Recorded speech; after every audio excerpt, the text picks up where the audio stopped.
Myčiná, obec vzdialená 6 kilometrov južne od Banskej Bystrice, sa v najstarších písomnostiach spomína v roku 1293. Vtedy bol majiteľom pozemkov syn Radúna Mike, zakladateľ rodu Mičinskovcov. O niekoľko storočí neskôr sa územie rozdelilo na dve časti – Hornú a Dolnú Myčinu.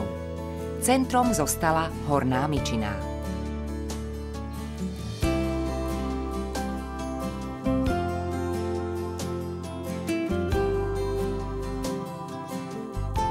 Prví obyvatelia obce, saskí i domáci prisťahovalci hľadali najmä zlato a drahé kovy.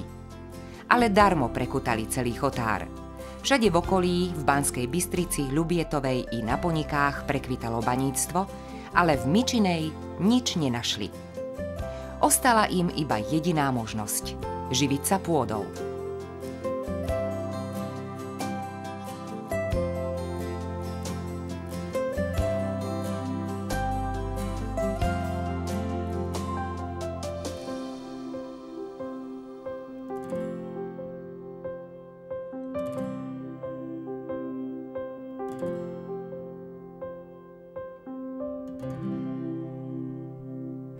V prvých písomných správach o obci sa spomína kostol.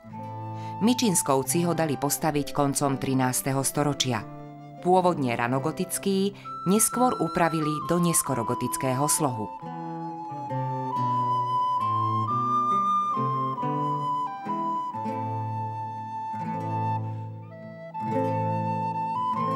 Keď v roku 1561 vymrel po meči rod Mičinskovcov a majetok prešiel na dceru Martu, objavila sa veľká príležitosť pre turčianskych Benickovcov. Inšpirovaní svadobnou politikou niektorých západoeurópskych rodín, získavali rozsiahle majetky po celom Hornom Uhorsku. Vtedy stál nad Hornou Myčinou aj renesančný kaštieľ zo začiatku 16. storočia. Ale Benickovci mali vyššie záujmy. Snažili sa uplatniť v politike a vyšších úradníckych funkciách v nedalekom sídle Župy v Banskej Bystrici. Podžupan Tomáš Benický dal v roku 1660 v centre mesta postaviť renesančný palác.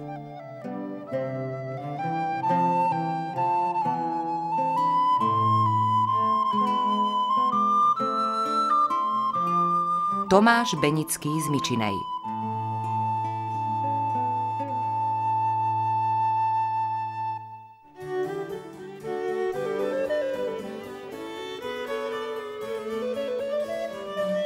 O 7 rokov neskôr, v roku 1667, dali postaviť kaštieľ v Dolnej Myčinej. Nebol opevnený. Turecké nebezpečenstvo už bolo zažehnané. Ale je to honosná stavba, ktorá dodnes dominuje širokému okoliu.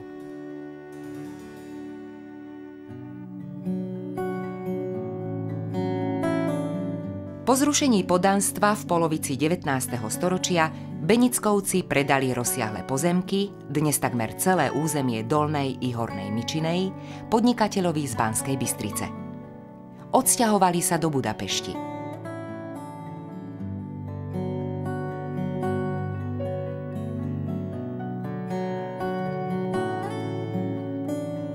Po Benickovcoch veľa nezostalo.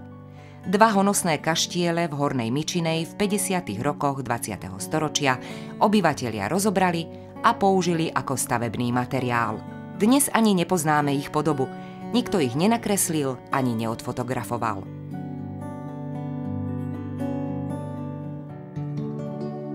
Banskobystrický podnikateľ postavil v Myčinej pálenicu. V 19. storočí bola jednou z najväčších a najmodernejších v Uhorsku. O poľnohospodárstvo sa veľmi nezaujímal. Postupne rozpredával pozemky domácim gazdom. Ale práve poľnohospodárska výroba v blízkosti mesta začínala byť v tom období veľmi atraktívna. Myčina sa stala známou ako bohatá obec.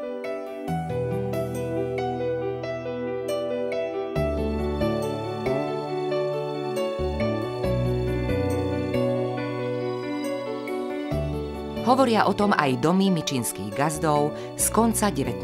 storočia.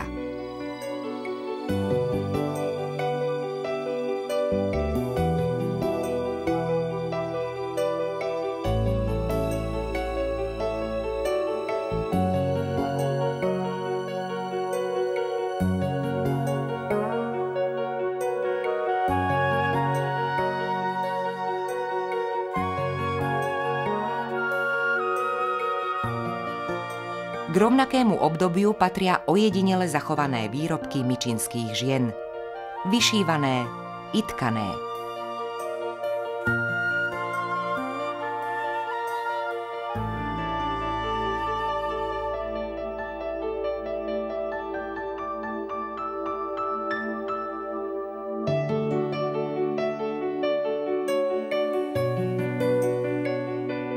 Ľudový odev myčinských žien sa výrazne líšil od krojov v susedných obciach.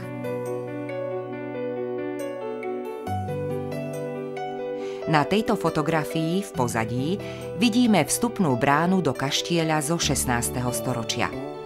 Je to jediná spomienka na historickú pamiatku. V Myčinej sa ľudové odevy prestali nosiť skôr ako v okolitých obciach. Dva z nich sa ešte zachovali. Využívajú ich pri slávnostných podujatiach v obci. Pravdaže problém. Prastaré mamy si ich vedeli odbornejšie naškrobiť, naformovať.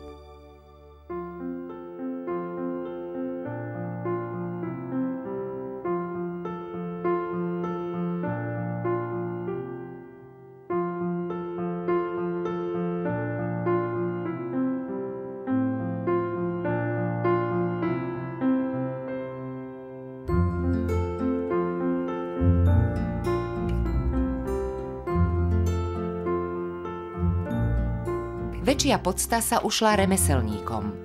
Myčinskí gazdovia mali aj slávnostné vozidlá, koče. Chodili na nich do kostola, do mesta, aj na rodinné návštevy. Použiteľné z nich zostali len niektoré kovové časti. Bola to práca stolárov, kolárov, kováčov, zámočníkov i čalúnikov. Treba si uctiť ich pamiatku a obdivuhodnú remeselnícku zručnosť.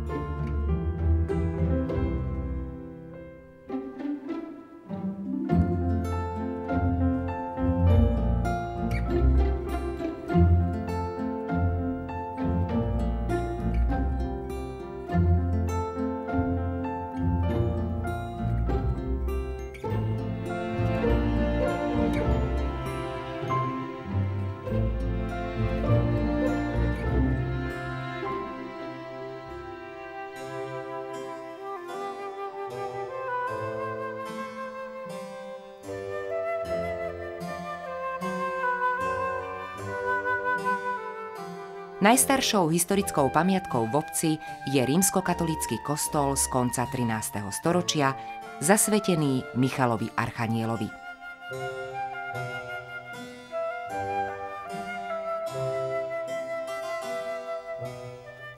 Hlavný oltár je barokový z roku 1700.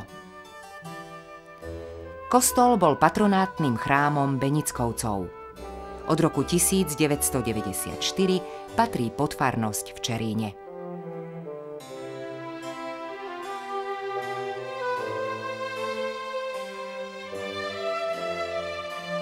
Reštaurátori čiastočne odkryli pôvodné nástenné maľby.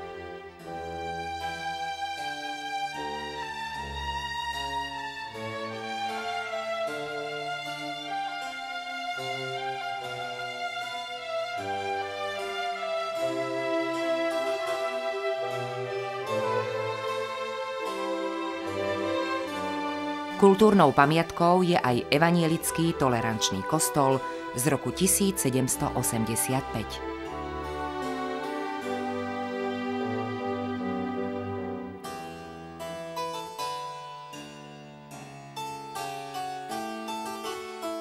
Klasicistický oltár patrí k typu oltárov s kazateľnicou. Na jej parapete je reliéf rozsievača.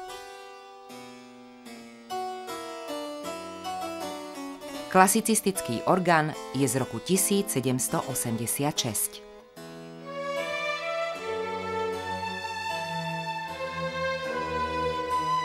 Nápis hovorí, že kostol stavali Myčinčani, Môlčani, Čerinčani a Čačinčani.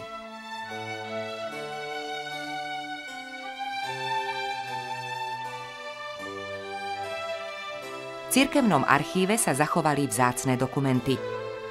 V roku 1784 Wolfgang Benický žiada Jozefa II. O príspevok na stavbu chrámu.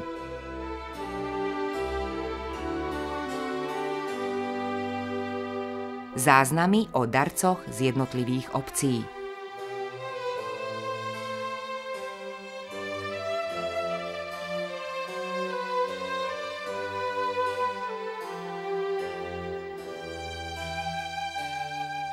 Žiadosť o uvedenie kazateľa.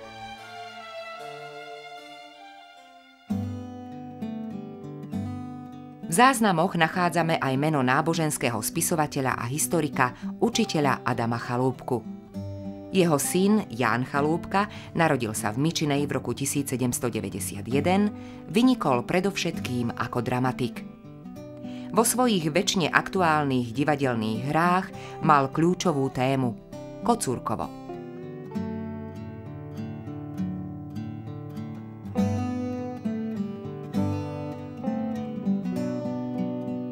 Sedem z jeho 9 hier sa odohráva v tomto slávnom mestečku.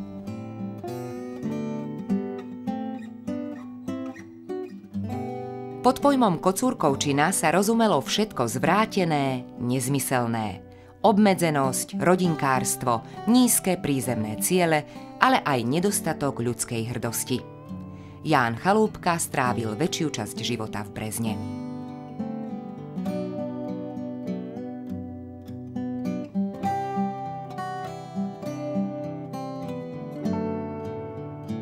V roku 1822 sa v Mičinej narodil August Horislav Krčméry, publicista, folklorista a hudobný skladateľ. Bol evanielickým kňazom v neďalekom Badíne. Je autorom jednej z najpôsobivejších slovenských piesní.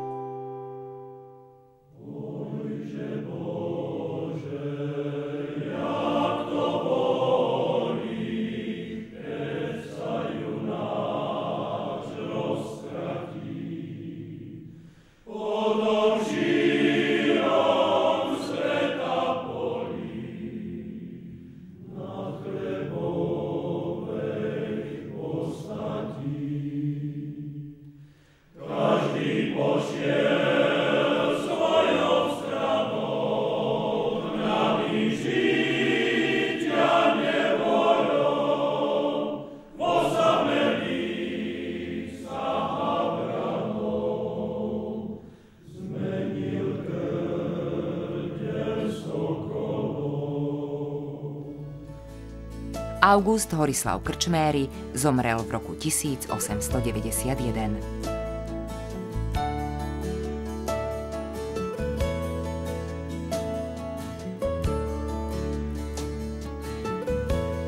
Príbeh Mičinej už od vzniku obce určite ovplyvnil aj zaujímavý prírodný útvar – Mičinské travertíny.